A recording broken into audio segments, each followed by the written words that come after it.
Listen to Persuasion by Jane Austen. Level B2. Oxford Reading University. Part 1. Sir Walter Elliot of Kellynch Hall was very proud of his appealing looks and clean reputation. He was not interested in arts or literature and only ever read one book. It was The Baronetage, a detailed history of the most important English families. There he could read his own history with interest that never failed.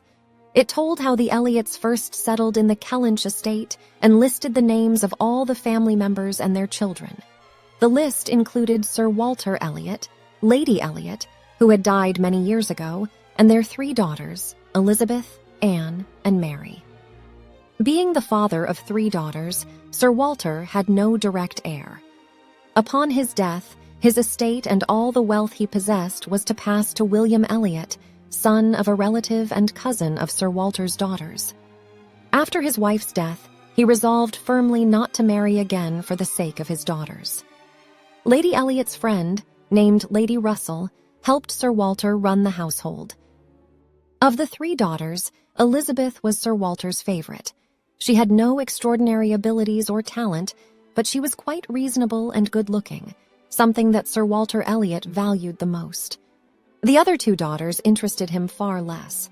Mary was married, so she was not regarded as an actual family member. As for Anne, neither her father nor her sister cared about her in the least. Her father found her unattractive because she looked nothing like him.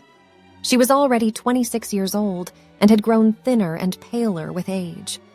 But Lady Russell treated her differently. She saw that Anne was wise and sensitive like her mother, and favored her over the other 2 daughters. When Elizabeth was 16, she was introduced to William Elliot and decided at once to marry him in the future.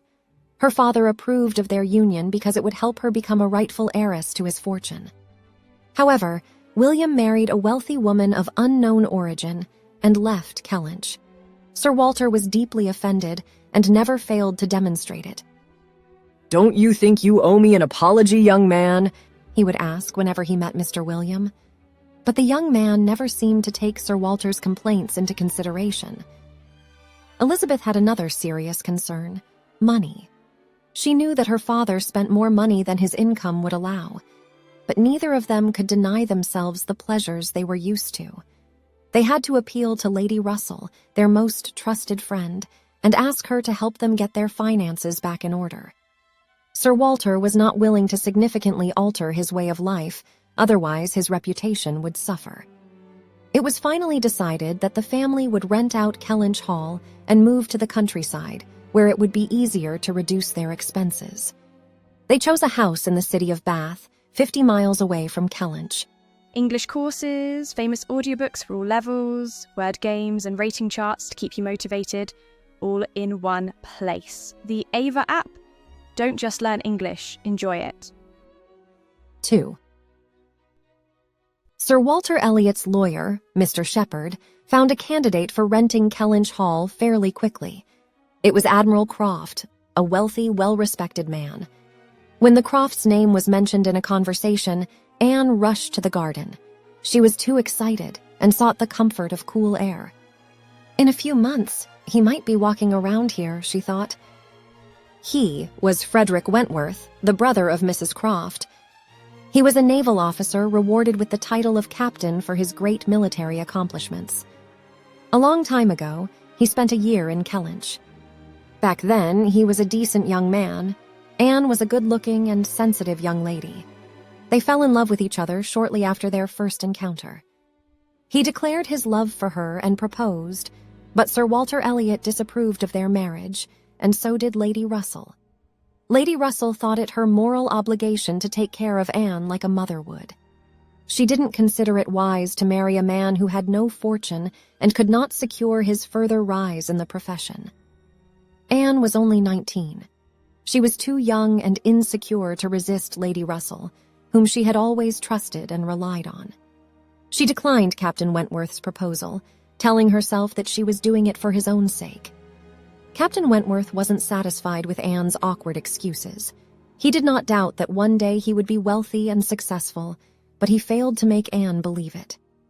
Overtaken by anger, he left the country. 7 years had passed since then. Anne and Lady Russell were proven wrong. They learned from the newspapers that Captain Wentworth's confidence had been justified. Shortly after his departure, he got promoted and made a fortune. But he never got married, and neither did Anne. She denied all the numerous proposals she had received over the years. One came from Charles Musgrove, who married Anne's sister Mary after Anne had refused him. The news about Mr. Wentworth's sister settling in their house brought back all the bitter memories that Anne had retained for years. 3. On the appointed day, Admiral Croft and his wife arrived to tour Kellynch Hall. Sir Walter was impressed with their manners and acknowledged Admiral Croft as the most handsome naval officer he had ever met. The deal was made. The Elliots had to leave their estate soon. However, Anne didn't go to Bath with her father and sister. It turned out that Mary Elliot was feeling unwell. She asked Anne to stay with her at Uppercross Cottage, her current home. Uppercross Cottage was only 2 miles away from Kellynch, so Anne happily went. When Anne arrived, she found Mary lying on the sofa in tears. "You are here at last," she cried upon seeing Anne. "Charles went hunting with his father, and I have been alone all morning." She went on crying over her bad health, her spoiled, poorly mannered children, and the boring dinner she had had to attend the other night. Anne was very patient. She tried her best to comfort her sister and suggested going for a walk. Mary decided to pay a visit to her parents-in-law, Mr. and Mrs. Musgrove, who lived nearby. Their house was commonly called the Big House. Mr. and Mrs. Musgrove were a very good sort of people, friendly and hospitable, but not at all elegant. Charles, Mary's husband, was their only son. They also had 2 daughters, Henrietta and Louisa. These were 2 carefree young ladies, living to be happy and fancied by men. Anne thought they were the happiest creatures she had ever met. She couldn't help but be jealous of their good relationship with each other. It is good that they were born into a loving family, thought Anne. Life at Uppercross was very different from what Anne knew at Kellynch. It came as a surprise to her that the only things her father cared for, appearance and social status, did not seem to concern Mr. Musgrove and his son in the slightest. They chose to spend their time hunting and reading newspapers. Mrs. Musgrove and her daughters took interest in household chores, dancing, dresses, and music. Anne felt at peace among them. Charles and Mary Musgrove could also pass for a happy couple. However, they had their own issues. Charles was quite dull. He was only passionate about hunting and nothing else. Mary, in turn, was constantly dissatisfied and got depressed easily. Weeks passed. One day, Mary and Anne paid a visit to the Crofts at Kellynch Hall and had a very pleasant evening there. Admiral Croft mentioned that they expected Mrs. Croft's brother, Captain Wentworth, to visit soon, and Anne grew anxious at once. After all those years, they were to meet again at last. 4. Captain Wentworth presented himself at Kellynch a few days later. Mrs. Musgrove invited him and the Crofts to dinner at the Big House in a week. She was impressed by the captain and praised him to her daughters as the finest gentleman. Anne was terrified by the thought of seeing him again. The following morning, Captain Wentworth arrived at the cottage. Multiple complicated feelings took over Anne as she saw him enter the room. She greeted him politely, not daring to look him in the eye. He talked to Mary briefly, excused himself, and was gone. "He is not very fond of you, Anne," said Mary suddenly. "Henrietta asked him about you the other day. He said that you had changed so dramatically that it was as if he had never known you at all." Anne was about to cry. Her sister was perfectly unaware of how much suffering these words caused her. "And he hasn't changed in the slightest," thought Anne. "He hasn't forgotten the past, nor has he forgiven me. I have offended him, abandoned him, and disappointed him with the weakness of my character. He used to truly love me, but now all is gone. Now he wants to marry someone else. He is prepared to love any woman except Anne Elliot." From that day on, they had to meet and have dinner together all the time. They spoke very little, but Anne knew that he hadn't forgotten the feelings they once had for each other. They used to be meant for each other like no other couple in the entire world. One evening, the Musgroves were having a little party. Louisa asked the captain whether he had ever had any sea adventures. 8 years ago, I was first sent off to the West Indies, Captain Wentworth began. Back then, I was desperate to leave Kellynch and go to sea. We ran into the French ship that we had been pursuing for many days and managed to capture it. We brought it to our port, but then the wind came and nearly destroyed our old battle-worn ship. "This must have been the time you got another ship, the Laconia," whispered Mrs. Musgrove. Yes, said Captain Wentworth joyfully. It was the ship that brought me my first accomplishments as a naval officer. "You had a boy in your crew named Dick Musgrove," Mrs. Musgrove went on. "He was my son. He died in one of the battles."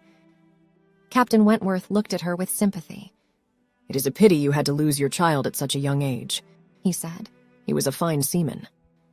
He seated himself next to her on the sofa and talked about her son in a low, comforting voice. She cried steadily as they spoke. Anne sat on the other edge of the sofa, and her heart raced at the thought that she was so close to Captain Wentworth.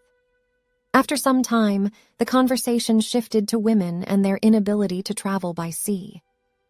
If I am allowed my own judgment, said Captain Wentworth, I dare say I would not permit a woman aboard. "This is ridiculous, brother," shouted Mrs. Croft. "I am the wife of a naval officer and have spent many years sailing with him. I can assure you that a reasonable, capable woman will get the hang of it very quickly. And if I had to stay home alone, I wouldn't bear being away from my husband for so long." Don't be upset, my dear, said Admiral Croft. Our young captain will sing a different tune when he gets married. The rest of the evening went smoothly. Captain Wentworth seemed to be enjoying the company of Henrietta and Louisa. He never cast a single look at Anne. 5. One day, a man named Mr. Hayter presented himself at Upper Cross. He was Mrs. Musgrove's nephew and cousin of Louisa and Henrietta. He was instantly concerned about the interest Henrietta showed in the captain. Before the captain arrived, Henrietta had been meant to be Mr. Hayter's wife. The Hayter family wasn't as wealthy and well-respected as the Musgroves, but Mr. Hayter made quite a name for himself as a priest. Henrietta's parents never opposed her marrying Mr. Hayter as long as she was happy. Only Mary would say that a marriage with a man of lower social status and poorer reputation would harm Henrietta's name. Henrietta used to favor Mr. Hayter over any other man, but now all her thoughts, same as Louisa's, were of Captain Wentworth. The family often debated which of the two Musgrove sisters the captain would marry. "I think it will be Louisa," Charles used to say. "She is more lively." "But Henrietta is prettier in the face," objected Mary. "It is hard to think of a more appropriate match for her than Captain Wentworth." Henrietta never refused Mr. Hayter. Rather, it was as if she were divided between the two men. Mr. Hayter struggled for some time and then stopped visiting Upper Cross. One morning, Henrietta and Louisa, Mary and Charles, Anne and Captain Wentworth went for a walk. Anne was determined to keep her attention fixed on the beauty of nature, but when either of the sisters began a conversation with the captain, she could not help but listen. "If I had a man to love as dearly as Mrs. Croft loves her husband," said Louisa with enthusiasm, "I would never part with him for a moment." "I shall honor you for that, Louisa," Captain Wentworth said approvingly. "You are going to make an ideal wife." Soon they approached the house where the Hayters lived. Henrietta, in turn, felt very sorry about offending Mr. Hayter. She wanted to call on him, but the closer they came to the Hayters' estate, the more ashamed she grew. Louisa came to her rescue. She insisted that Charles and Henrietta pay a brief visit to the Hayters. Meanwhile, Anne and Mary sat in the shadow of the trees to rest. When Louisa was left alone with Captain Wentworth, she said, "Henrietta is so fearful. If I wanted to see someone as much as she wants to see Mr. Hayter, nothing would get in my way." "I am glad that she has you by her side," said the captain. "I see now that you have quite a firm character." "And Mary is so proud and cruel," Louisa went on. "It's a shame Charles hadn't married Anne instead." Do you know that he had proposed to Anne before marrying Mary? Captain Wentworth hesitated for a moment. Then he asked, And she declined the proposal? Yes, said Louisa. Mama and Papa say that it was Lady Russell who forbade Anne to marry him. She didn't seem impressed with Charles. Soon they all reunited again. Henrietta brought Mr. Hayter with her. Now it was evident to everyone that Henrietta was meant for Mr. Hayter and Louisa for Captain Wentworth. 6. It had been roughly 2 months since Anne's arrival at Uppercross. Mary was feeling better, and Anne felt that her help was not needed anymore. She decided to move to Lady Russell's house, figuring that it would be better for her to be within half a mile of Kellynch, and thus of Captain Wentworth. The captain was away for a few days, visiting his friend at the seaside town of Lyme. Upon his return, the captain shared with his friends his most pleasant impressions of the peaceful resort town. Soon it was settled that the Musgrove sisters, Charles, Mary, Anne, and Captain Wentworth would travel to Lyme together. The group set out the following day and reached Lyme by evening. They went walking along the beach, and Anne was happy to observe the still waters of the sea that set her mind at rest. In the morning, everyone went for a walk before breakfast. As they approached the stairs leading upward from the beach, they spotted a gentleman who was about to come down. He backed away a little and lowered his head in a polite greeting. He exchanged brief looks with Anne, and she noticed that his eyes were full of pure admiration. They were having breakfast at the restaurant when the sound of a carriage drew them to the window. Captain Wentworth saw a gentleman getting inside the carriage. "It is the very man we passed this morning," he exclaimed. He inquired the waiter about his name. "He is Mr. William Elliot, sir," said the waiter. "It must be our cousin and father's heir," cried Mary excitedly. "How unexpected! I wish I had given him a closer look. Anne, we shall write to Bath to tell father about this encounter." As soon as Anne could command Mary's attention again, she said that they wouldn't tell their father anything because he and Mr. William hadn't been on good terms for many years. They finished breakfast and headed back to the beach. As they approached the stairs, Louisa announced joyfully that she had a great idea. She desired to jump down the stairs to be caught by Captain Wentworth at the bottom. Nobody could talk her out of it, and she rushed to the top of the stairs, preparing to jump. She landed safely the first time and wanted to do it again. The captain stretched out his arms.